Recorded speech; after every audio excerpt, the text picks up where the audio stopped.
Hi guys, in this tutorial I'm going to talk to you about HTML basic tag.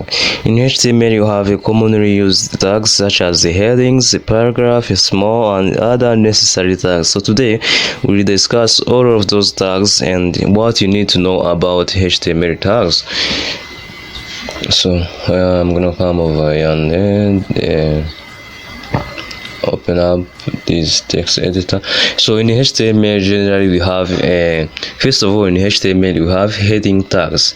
Heading tags comes in level 6, from level 1 up to level 6. So we start by heading 1, and this is heading 1. For example, this is heading 1.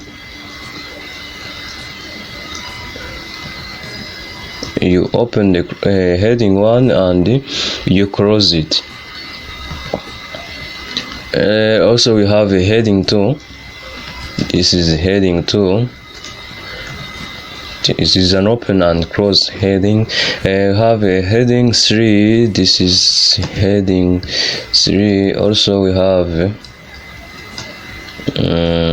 also heading 4. This is heading 4. Also we have heading 5. This is heading 5. And also we have heading 6. This is heading 6. Okay, from heading 1 kugera kuri heading 6 ni izi ngizi tugira muri HTML. So ninkora refresh hanga muri browser urabona ko heading 1, heading 2, heading 3, heading 4, heading 5 nukunku ziba zimeze. Itandukaniro ryazo ni size ya heading 1 na heading 6 urabona ko bitandukanye. Ugenda ubwo heading 1 niyo nini, hagakurikira heading 2, heading 3, heading 4, heading 5, heading 6. So ikindi heading zino heading ziba zifite espace, no espace hejuru no hasi, zigiye zigira ama espace. Niyo mpamvu ubona ko umwanya uri hagati ya heading 1 na heading 2 ari umwanya munini. No in HTML also we have also something which is paragraph. It has paragraph tag. Let's say I am paragraph.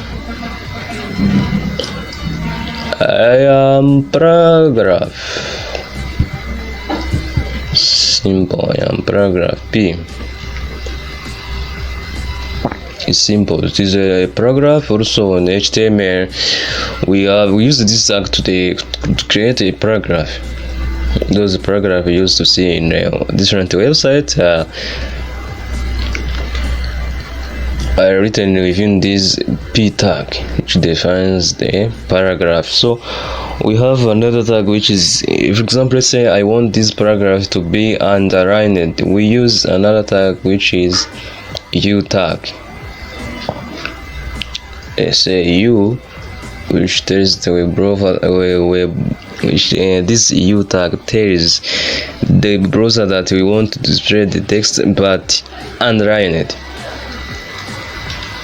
I am underlined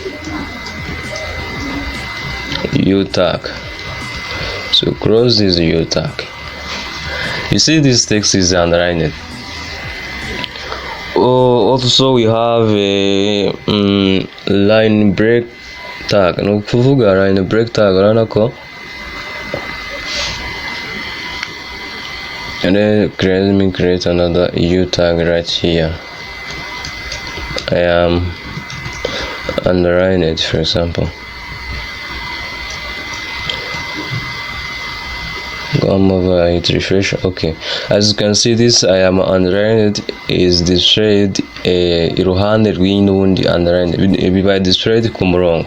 Akamvuga ko nshaka ko iyi underlined iri hano iba displayed no next kuri iyi ngiyi I am underlined iri hano. Ubwo nkoresha tag yitwa BR. Ubwo ibwira web browser ko dushaka espace, ko dushaka ko content ikurikira iyi I am underlined iba displayed noneho inyuma yayo wahajyamo espace reka dushyiremo indi break ahangaha tuyibona.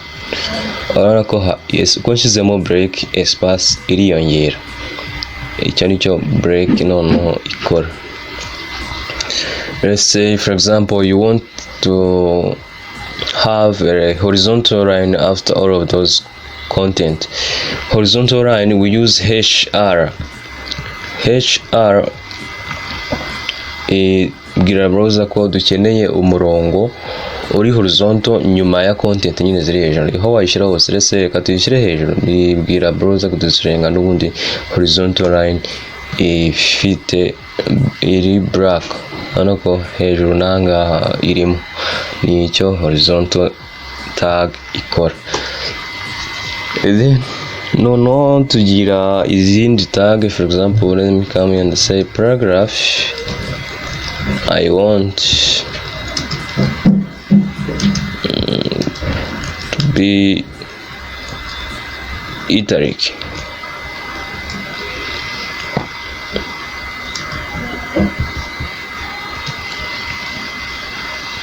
Nzanga ngakora refresh, urabona ko nk'iyi paragraph ya I want to be italic, urabona ko uburyo igaragaramo loop nyine isa nk'iyi ngiyi muri loop, ariko ari uburyo noneho ushaka kudusirenga text isa nk'iberamye mukuntu, iyo tuyita italic text.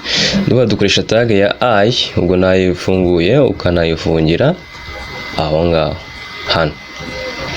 Hano ko ninza ngakora refresh, iyi I want to be italic irasa nkaho iberamye, ayibonye. Then no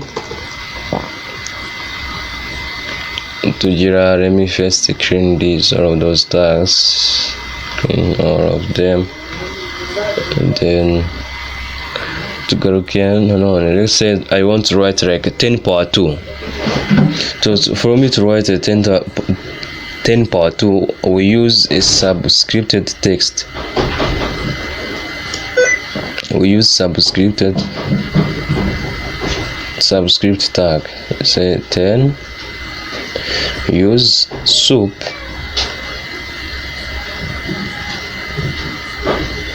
superscripted tag 2. You open it, then you close it. Goni soup, goni tubona ko ni 10 power 2. Ushobora kuvuga uti no ndashaka ko kwandika water in chemistry. For example, in chemistry write water like this, H2O,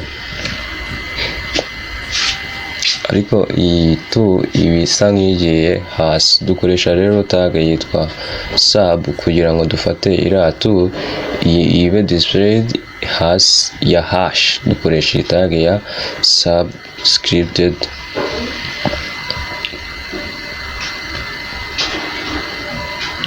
Urabona ko kabiri ni nuza bijyananye hasi, ni o bijyanye hasi, bivuze ngo iyi sub ntago yafunzwe.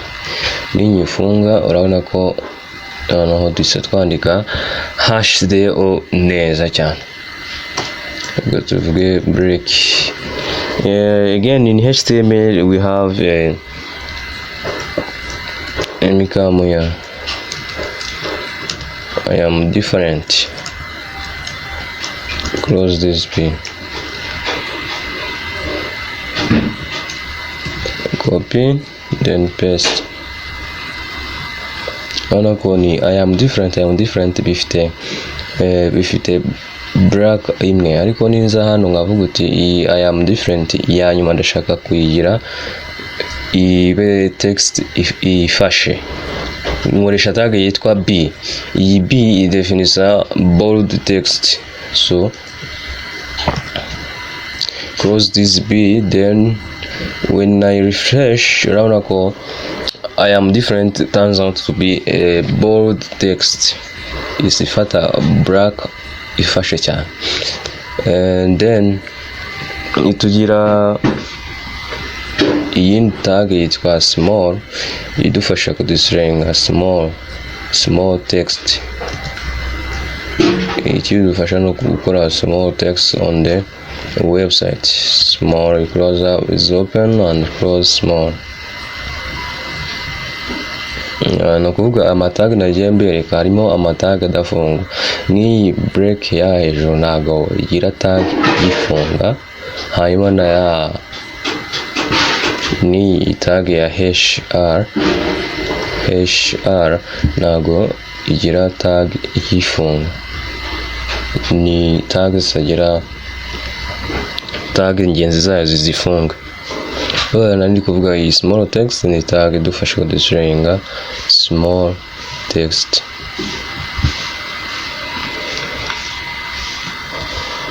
Also tugira iyindi tag noneho ya big, n'ubundi nk'uko izina ryayo ribivuga ni big text.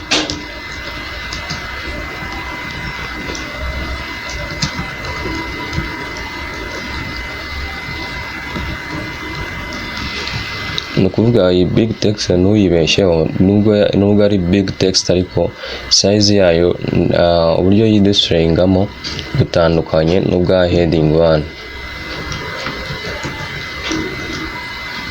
Urabona ko nimara nk'ahangaha hakora heading 1, urabona ko iyi heading 1 itandukanye ni big text. Iba big text yigereranyije na small text. Impamvu ihita iba I am a big text, then say break. Okay, then tugira n'iyindi tag yitwa strike. Iyi tag ya strike ni ukuvuga strike through me. Iyi tag ya strike ituma content yawe iba displayed, ariko ikaba displayed hagati haciwemo umurongo. Kuri kubibona hari hagati haba haciwemo umurongo. Just strike tag ikora. Also tugira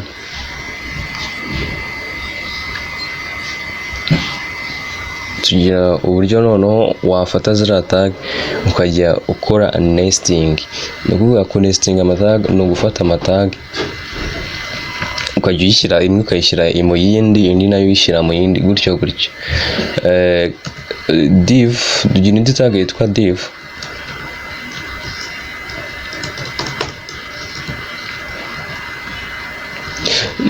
Iyi div tag isobanura division tag. Iyi div tag ikindi nuko ifata izindi tag. Nuba ishaka gukora nesting muri HTML yawe, div ni imwe mu matag bigomba kubigufasha mu nesting no kubana go mixing, gukora mix of this different tag. Let's say for example you want to have a heading 1, welcome to us.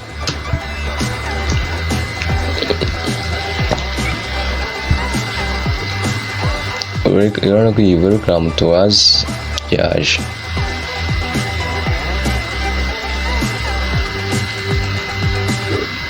Okay, welcome to us yaje. Also dushobora kuvuga uti noneho dukoremo wenda nk'iyindi paragraph mo hano imbere, tukavuga tuti we are up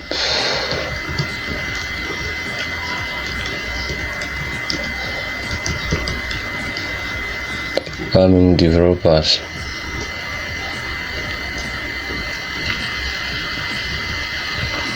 We are upcoming developers. Okay, when I hit refresh, Ctrl S, then refresh. We are upcoming developers yaje. Ushobora no kuvuga uti ndashaka ko ino welcome ijya muri center, ukahita uzamo hano muri tag ya heading 1 ugashyiramo center tag. Ibi nibyo bita ubundi nesting, gufata tag ubwo imwe ukaba wayishyira mu yindi tag, tubyita nesting.